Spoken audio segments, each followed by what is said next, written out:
Hey guys, paired to the Luke again for another YouTube tutorial.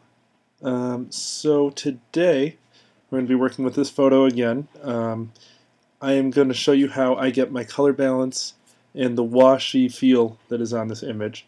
If you look, the color balance as shot was pretty different than the final product. One of the things I love about Photoshop is the color balance tools.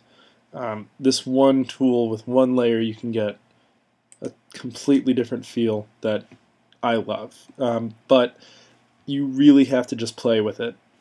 So what I'm going to do, I'm going to delete all my color overlays and start from scratch for you guys. So let's get to it. So first you're going to go into your adjustments, select color balance. Color balance. Now, again, this is one of those tools that you really just have to keep trying with because it selects it in midtones, highlights, and shadows.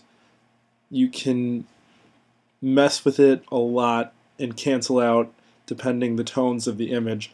Like this one, I have a lot of midtones and highlights, as you can see from the histogram, but shadows in the hair will do quite a bit. So, as you saw, my finished product on this, it was more of a washed out feel than really colorful as it is right now. So yeah, just keep messing with stuff. I like to go blue and a little bit green with my midtones. And then highlights, we'll put a little more yellow, a little more pink, or magenta, sorry. And we'll go cyan as well.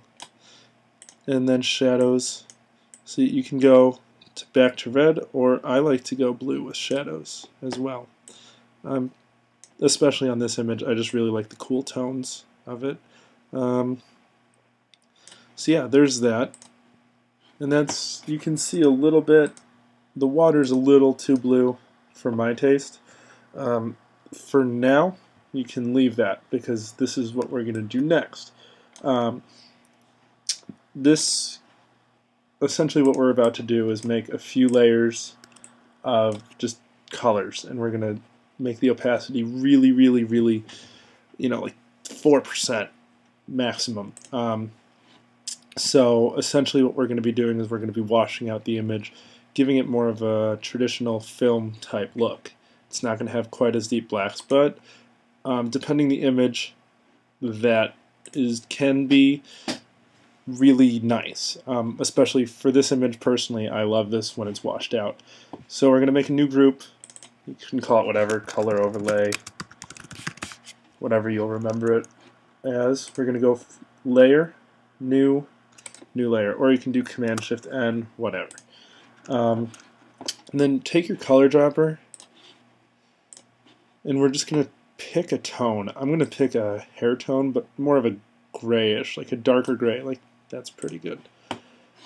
And then we're going to go to our new layer, get your brush, hardness all the way up, as large as you can go, flow 100%. Essentially we're just going to be covering this image. Sorry, my computer's going to go slow, but we're going to be covering the image with the color. Okay, now we're going to go into our opacity, and we're going to lower that quite a bit. So right now I'm at 5%, and as you can see, that's already too much. If you look here, sorry, again, my computer's going a little slow. So if you look, even here you can tell, sorry, apparently iTunes, Chrome, Photoshop, and a recording device, and iChat is a little too much for Photoshop on my computer right now. Okay, so we're just going to find kind of a middle color that shows every color of the image. So right here is fine. If you toggle that on and off, I hope you can see that on camera, but it gets really washed out. Personally, I think that's a little bit much. So I'm going to dial this down to 3% and see what that gives us. So that's a lot better. So that's, yeah, that's a lot better. And also, I did not paint it everywhere, so make sure you paint it everywhere.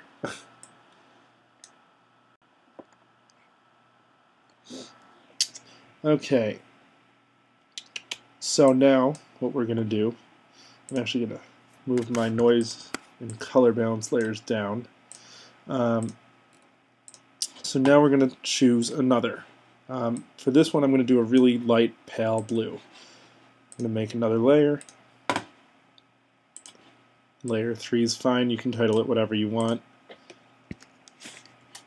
Okay, and then on that layer, paint.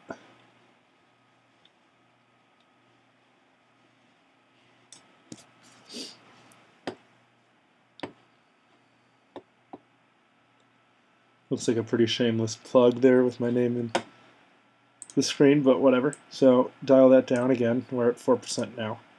Hold on one sec. Let me take this out of this folder. Okay, so now we'll toggle that on and off. So see, that lightens up the hairs a lot, or the hair rather, whereas the other one is darkening kind of the background, kind of washing it out a bit. So there's the before we did the color lay, after.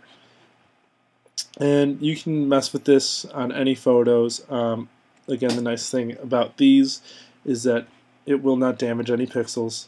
You're painting in a completely separate layer. So yeah, and then just keep going. I suggest going until you like it, to be completely honest. You know, with this you can always go back. So even if something doesn't go right, you can go back. I'm going to take another skin tone, so hopefully what'll happen, it'll wash out a little more, but hopefully we'll make that skin tone pop a bit.